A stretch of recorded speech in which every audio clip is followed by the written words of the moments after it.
I'm just some ghoul, and this is my channel where I create content about anything I want. So I wanted to start my Japanuary videos off with an appreciation video of all the little things that I noticed and appreciated that are unique to Japan, or at least these things are not present in Canada, to my knowledge. This is a list of the silly little things that I like about Japan, the minute nuances, not the broader cultural aspects, so just be aware of that as I lead you into the first topic, which is bathrooms. Now, you're probably thinking that I'm going to say I loved the fact that the standard in Japan are bidets over toilets. Well, you would be wrong. Bidets are okay, but I didn't use the functions on them personally. It just made me more wet, more places than I needed to be, which didn't curb my consumption of toilet paper. So the whole thing was a bit moot. The heated seats are a good idea in theory, but rarely in practice while I was there. The last thing I wanted was a warm butt after being on the subway, cramped and hot and wearing a mask. No, actually, my favorite parts about their bathrooms were little things that made stuff more practical. There were little plastic bits on the drains that made the water flow more efficiently if the sink would have hit capacity and drained slower. Some of the mirrors were heated, so when I took a steamy shower, which there are no other kinds of showers, fight me. Anyway, the mirrors wouldn't get foggy. But most of all, this isn't a comment on the bathroom itself so much as the culture around using the bathroom, I guess, but I actually got to take baths in every hotel room that I went to, if I wanted. There was almost always an optimal water line on the tub, or just taps that would autofill the tub to a certain point so you don't have to keep checking on it and you could just walk away. But the fact that I could even have a bath was a huge thing for me. I don't know how hotels are in other countries, but in Canada, all the hotels, or most of the hotels, have bathtubs, but none of the goddamn hotels let you use them. They take away the drain plugs and will not hand them out because they actually don't want to pay for the water usage.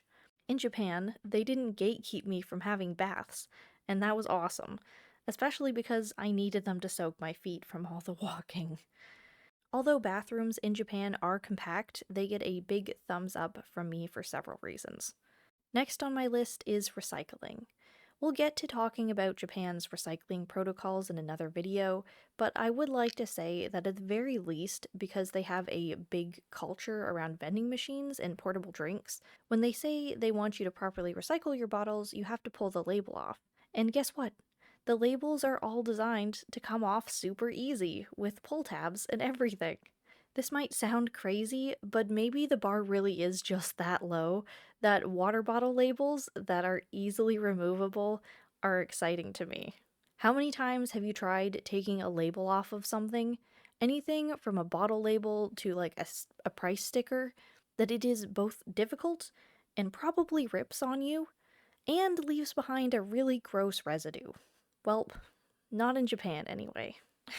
Another small detail was that their elevators are very smooth. In fact, all of their transportation modes are pretty darn smooth, from the escalators to the subway lines, especially the bullet trains. And lastly, I love that Japanese people don't jaywalk. Even if there's no cars coming and it's only a small strip, people will wait until the light turns green. And when you are crossing at your designated time as a pedestrian, I was never afraid that a car was going to hit me because they couldn't wait to go, like the maniacs here in North America. If you know me, jaywalking is a huge particular pet peeve of mine. Sure, people can do it semi-responsibly, but where I live, people will actively jaywalk 10 feet from the designated crossing spot on Main Street, and they will do it blind. Just walk out from behind a vehicle and expect cars to slam on the brake, or they'll do it in plain sight, but actively choose not to look for oncoming traffic. Like, it's not their fault if they get hit. That's not how good pedestrian behavior works. I would know. I've only ever been a pedestrian.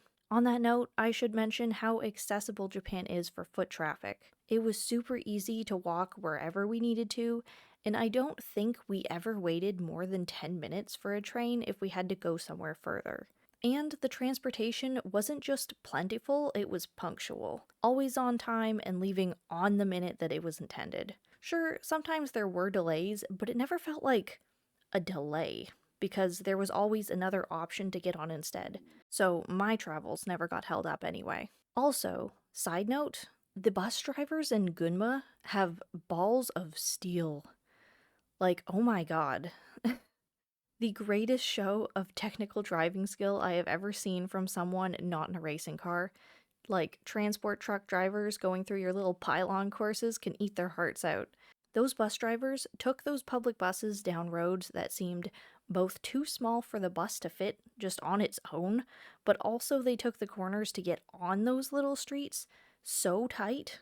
They weren't sweating because they do that route every day, all day, but I certainly was at some points. So, yeah, those are the silly things that I noticed and liked about Japan.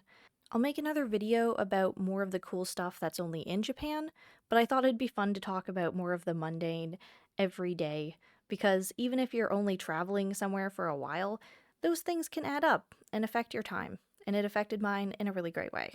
So I wanted to highlight them and give a big thumbs up to Japanese transportation and bathrooms. I'm not very good at outros, but thank you for watching. My content is pretty scattered, but hopefully entertaining enough that you might consider watching another one someday. If that's the case, please like and subscribe to the channel, and if you somehow liked this video, like, a lot, you can find a link to my Ko-fi in the description below. Okay, thanks, bye!